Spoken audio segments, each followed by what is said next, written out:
Yeah, hey Chan, hope you're doing well. I guess just to start, I mean, you guys have competed against Alabama, A&M, and Auburn after the last game. I guess this is kind of a two-parter, but just what do you think it says about your guys that you guys are competing in these games? And then the second part is just kind of what do you think kind of needs to happen for you guys to get over that line and beat one of these big time top level teams? Yeah, we're competing. Our guys haven't let go of the rope. Our guys still believe. Our guys are preparing every day to win every game. You know, it's one game at a time, and we don't take any moral victories from those games. We are trying to win those games, and of course, as the score will show that we've came up short, obviously, in terms of winning the game. But what we've talked about and what some of the things that we're going to emphasize and focus on um, is that we finish the process, right? We got to make big plays and big play moments, right? When the game is in the balance and the game is right there to grab and to take, then we got to make those plays, whether it's big free throws, whether it's a big rebound after we play really good defense, whether it's a good stop, a 50-50 ball, whether it's a big time shot that we get an open look.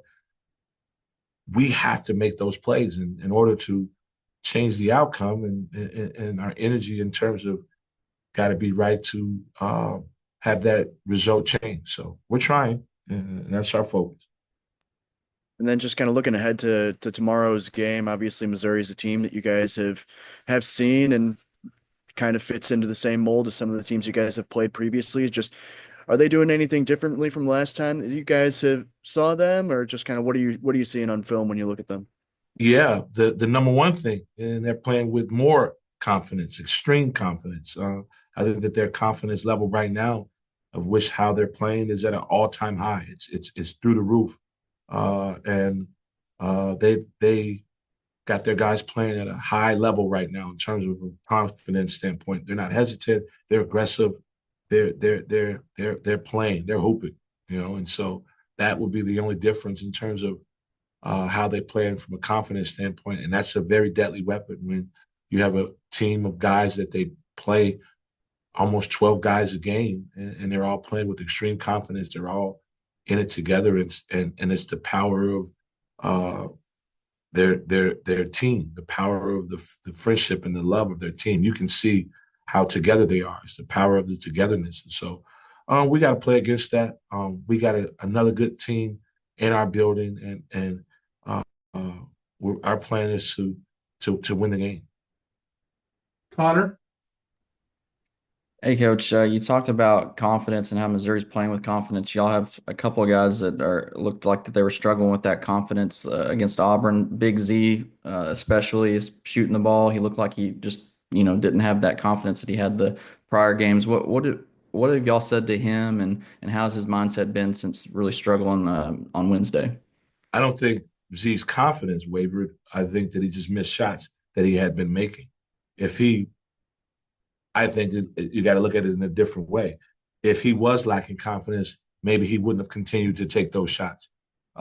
He continued to take those shots because we believe and he believed that he's going to make it. We trust his shot, and he didn't shy away from those shots. One right in front of our bench there went in and out. It was down and out, and so um, G's going to get back in the gym and go through his progressions, to go through his shooting and try and make those shots here against Missouri. But I don't think it was a case of lack of confidence or lack of thereof. I think that he shown that he had confidence because you miss 100% of the shots that you don't take. So if you keep taking shots, and you got to have a short memory, right? You have to have amnesia, and I think Z had amnesia. He showed that he was confident. He showed that it's all about the next shot. That's why he kept shooting those shots.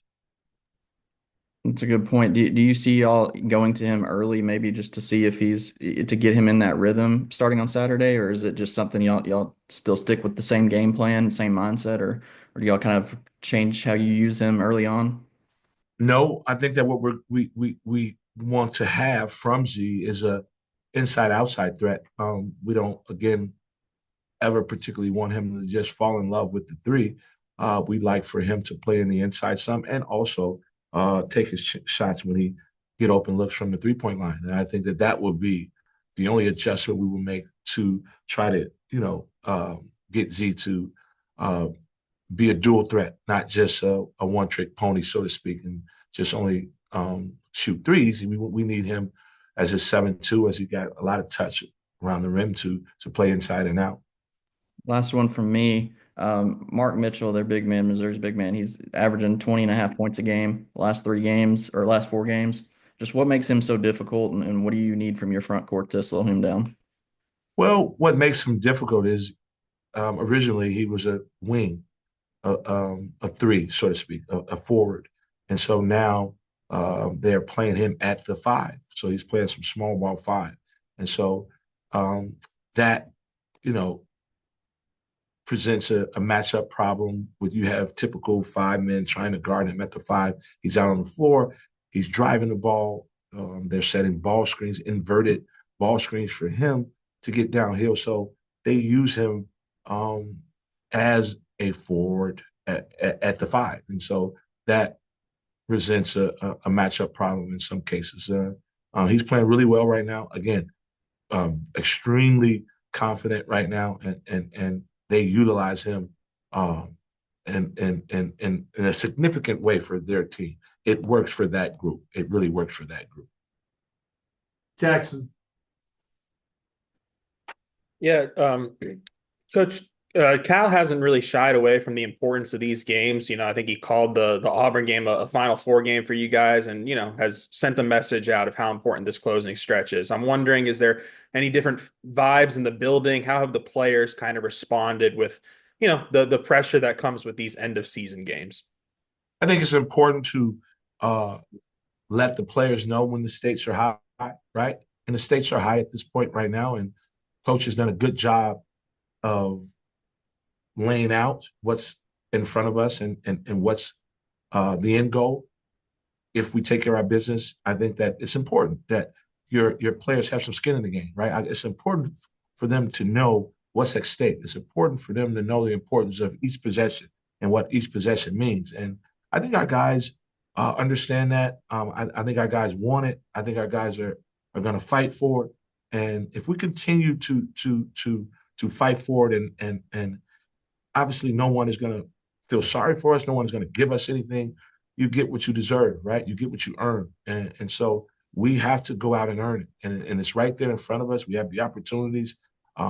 Being in this league, you get so many quad one matchups, so many high net teams that you play that can play very well for your resume, and so we know what it is. We know what it's going to take, and we're up for the challenge. Our players are locked in, and so it's for us to carry out the game plan, to get over the hump, and to start chipping away at some of these wins, starting with one game at a time, and that's Missouri. You guys have had like two of the biggest wins, Michigan and Kentucky. The scoring was upper 80s for you guys. Kentucky held them in the 70s, but and then it seems like a lot of times the games, can stay in the mid 60s and there's a slow pace. So I'm just curious, like at this point of the season, with how the teams kind of change from the start, what pace do you guys want to play at? Is it we want the high scoring games, or is it a mindset of let's kind of mud it up a little bit down the stretch? I think the game dictates itself in terms of who you're playing in their style versus our styles, right? The styles make the fight. And so, for example, Auburn was the number one scoring team in our league, and obviously they score a bunch, right? They have a unlimited amount of talent that they bring in and out on the bench. But for us, we're one of the top teams defensively, and so only one team has been able to hit their average points against us. So we are a team that doesn't let you get your average. We're a team now that doesn't let you shoot the amount of threes that you want to shoot. We're a team that gritty the game up, right? And so for us, we want to control the pace as well as control what you do on the defensive end. And so as long as we can control it and make the rules, we'll go with whatever the score is, whether it's 65, 75. We're fine with that. But as long as we make the rules, we're trying to dictate the rules of the game in terms of how it's being played. And I think last game we played against Auburn, it was played the way we wanted the game to be played. Unfortunately, we came up a little short at the end. A couple of offensive rebounds, one drive on the baseline, a tip in, two tip ins, and I think that's where we lost the game at. Last one from me. Adu had a nice bounce back performance against Auburn, but even his buckets, they seemed a little difficult. He was coming fighting through traffic, everything. Not a lot of easy stuff for him. How do you maybe go about getting him some easier looks, and what does maybe he need to do to kind of generate some better easy offense for himself? Um, Offensive rebounds, transition. But I tell you, when you're at the top of the scouting report, it's not going to be easy for you, right? He's at the top of the scouting report in terms of our team, how other teams look at our team, right? And they scout. He's at the top. And so a lot of teams are going to load up on him and try to make it difficult for him. I think that he poses that kind of threat that if Adu is getting off or able to dominate the game on the offensive end, then that poses a threat for that particular team. And so him being at the top of our scout report, it's going to be difficult. His shots are going to be tough, and they're going to double team him. They're going to load it up. They're going to shrink the box, right? They're going to do that, and we understand that. We watch a ton of film, and there's ways we even talked about yesterday in film of how we can do some other things to get him some easier looks, but it's not going to be easy. It's not going to be easy for anyone. Thanks, Jim. Anthony, wraps up, please. Yeah, I guess just looking at the box score, you guys didn't get any points out of Z or Jonas or Trevin against Auburn. Just how did you feel that kind of affected that game, and how have you guys kind of addressed that going into tomorrow's game? We need everyone. We need Jonas to contribute. Had a conversation with Trevin yesterday in film. We need him to contribute, and obviously we need Z to contribute. Our team is only strong as it is the sum of our parts. And that means that we need everybody. There's not one player on our team that can go into a phone booth and put on a cape and come out and be Superman and win the game for us. We need contributions from everybody. This is a tough league, probably the best league in the history of college basketball. And for us to succeed, we need bits and pieces from everybody. And so we're trying to get TB to play at his level for us, Jonas and Z. And when that happens, when everybody's hitting on that cylinder, when everybody's hitting on that chord, we're going to be really tough. And that's what we're expecting to have here on Saturday. We need for everybody to contribute in front of our home fans, our crowd. We got the Missouri Tigers, one of the hottest teams in the country right now. We need for all of those guys to play well. And here's one of I'm going to leave you guys with this. This is a saying that I say to our guys a lot. If everyone is good, no one has to be great.